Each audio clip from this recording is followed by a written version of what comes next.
Hello Giants fans, welcome to Giants Baseball 101. I'm Gabe Vaughn, your host. Thank you for joining me today. And I want to let you all know, I am still trying to get that internship. I am still trying to join the Giants. I'm going to grind at it as hard as I possibly can. So far, I haven't been contacted by anyone. And I might just have to make a little appearance at the MLB winter meetings in San Diego this year. Yeah, I might just have to pay those executives a little visit. And trust me, you're going to hear about how it goes. I don't know if this is piquing anybody's interest, but I am going to let you all know how that goes. And the thing isn't over here. I want to join the Giants. I applied. It's kind of all I can do here. I applied. I sent out my resume. And now, I'll be making a little appearance at the winter meetings. But as of right now, all I can do in the way of what's going on with the Giants, all I can do is talk about it. And that's what I want to do today. The Giants are letting Evan Longoria go. He had a $13 million option. I guess they decided that was too much, and honestly, I don't blame them. Longoria is near retirement, and to me, it's like, wouldn't it be better to free up that roster spot? I mean, I think so. I don't know how Longoria would perform in 2023. He was limited by injury this year, which it affects. I mean, it's obvious that affects a player's wins above replacement.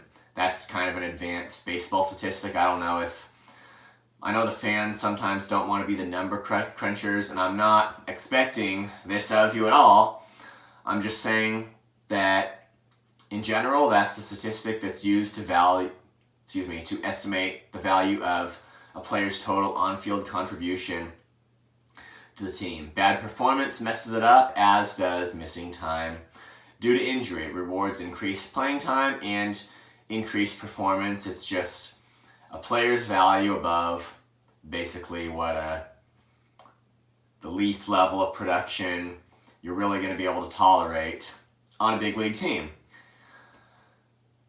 And Longoria, I mean, I haven't read that number for him this year, but he missed a lot of time due to injury, and who knows how that's going to go next year, and that can kind of be a problem. But let me insert something right here. I said the Giants can't focus on players who are like rehabbing from injuries, but what I want to insert in here is that may seem to be contradictory to what I've said, just in the way of I want them to really go after and sign, if possible, Jacob deGrom, just that great pitcher that the Mets have had for a long time. By the way, Edwin Diaz is already off the board. He signed a huge contract to stay with the Mets. I guess that option's out for us, but Jacob deGrom, if the Giants could go after him,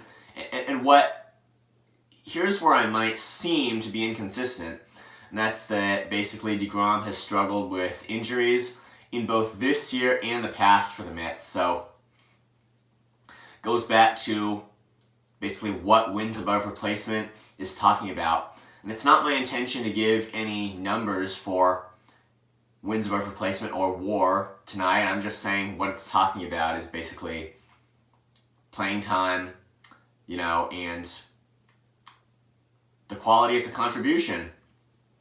But deGrom has struggled with injuries both this year and the last, so you could say, well, of course the Giants shouldn't spend big bucks on him. They shouldn't go after him, right? No, that's actually not what I'm saying. I take exception in that case because deGrom has just been such a great pitcher over the course of his career, and there's no real reason to think that that's declining. I mean, just based on the fact that in 2021 and 2022, when he was healthy, he was really good. And we would hope if the Giants did sign him that this offseason he would rehab completely, because it's not like they'd want to sign him to a big contract if they knew that there wasn't going to be a single year where he would start 30 games for them. I'm not saying that at all, and ideally in 2023. that they're just the real ideal situation, and that we would really hope would happen is that if DeGrom was signed, he would start at least 30 games, because missing time due to injury can be really damaging. But here's why I'm saying to go after him, even though he has an injury history. I mean, just, can you see the difference between that and what they did in going after, let's just say, Matthew Boyd, that pitcher who didn't appear in a game for the Giants? He was rehabbing and all that, but the Giants, in signing him, they really didn't gain much. There's just a difference here. I take exception in Jacob deGrom's case. He's been such a great pitcher that it's worth the risk. I mean, what pitcher can you really say is better than DeGrom? When can you say that definitively? That this is just that kind of a case. And considering, too, that he's performed near his optimal level when he's been healthy and all that. So DeGrom is a go for the Giants, and that is exactly what I'm saying. Carlos Rodon and Jock Pederson have both had qualifying offers of $19.65, almost $20 million extended to them. Rodon's going to reject his. I mean, if he opted out of his contract, I'm pretty sure that he'll reject the qualifying offer, trying to get a big multi-year deal. Pederson, I just don't know about him. I just can't say. I mean, his last salary was $6 million. This would be a huge bump. I think there is a good chance that Pederson will accept this qualifying offer. And Pederson, I don't know if it comes as a surprise to anyone that the Giants would do this. I mean, obviously, they want to receive draft pick compensation if he rejects it, which I believe that can only happen if you extend a qualifying offer. So that could be one thing. I mean, if he didn't take it, they'd get draft pick compensation. But, you know, as far as the element of wanting Pederson back, they've talked about defense a lot, but I mean, you have to understand, Pederson's OPS was 874. That's probably the most reliable of the batting statistics that you can look at, unless you're into the really advanced numbers, and then you can look at WOBA and stuff. But as far as what a lot of fans know, that's probably the most reliable thing to look at, and that is good, 874 for the 2022 season. Now, do we know that he's going to repeat that? No, we don't. So I would say this is just kind of an interesting decision here, and yeah, there is the whole thing with, well, he's eligible for one, and they want to get draft pick compensation if he signs elsewhere and all that, and he has performed well at the plate for the Giants. He was an all-star, and he was hitting some home runs. He had some significant hot streaks, so there is a lot of promise in Pederson, definitely, and I have to say that.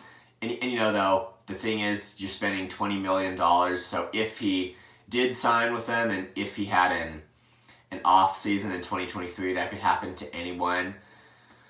But, you might say Pederson because, like, for example, the 2021 season with the Braves, well, I think the Braves actually picked him up in a trade. I don't know that was overall great for him.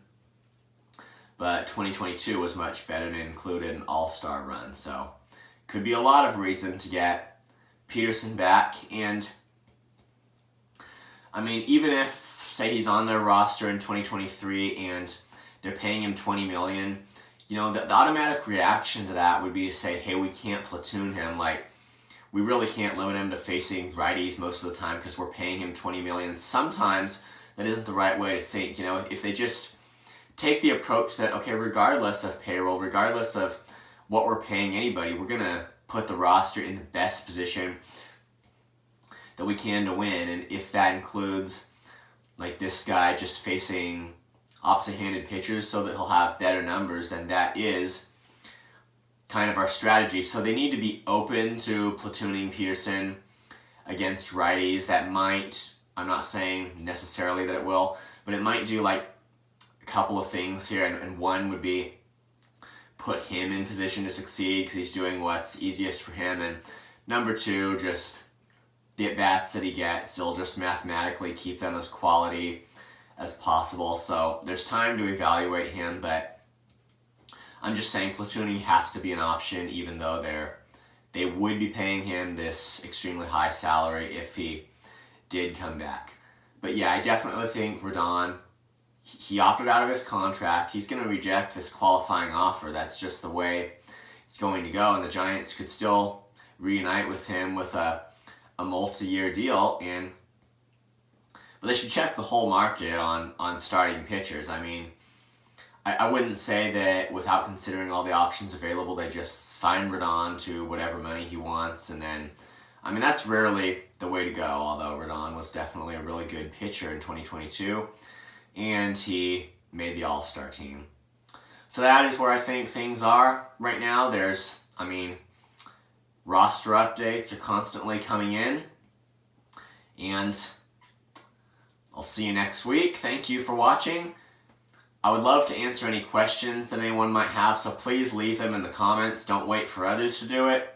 I'd be happy to get to them next week. Thank you, and I'll see you next time on Giants Baseball 101.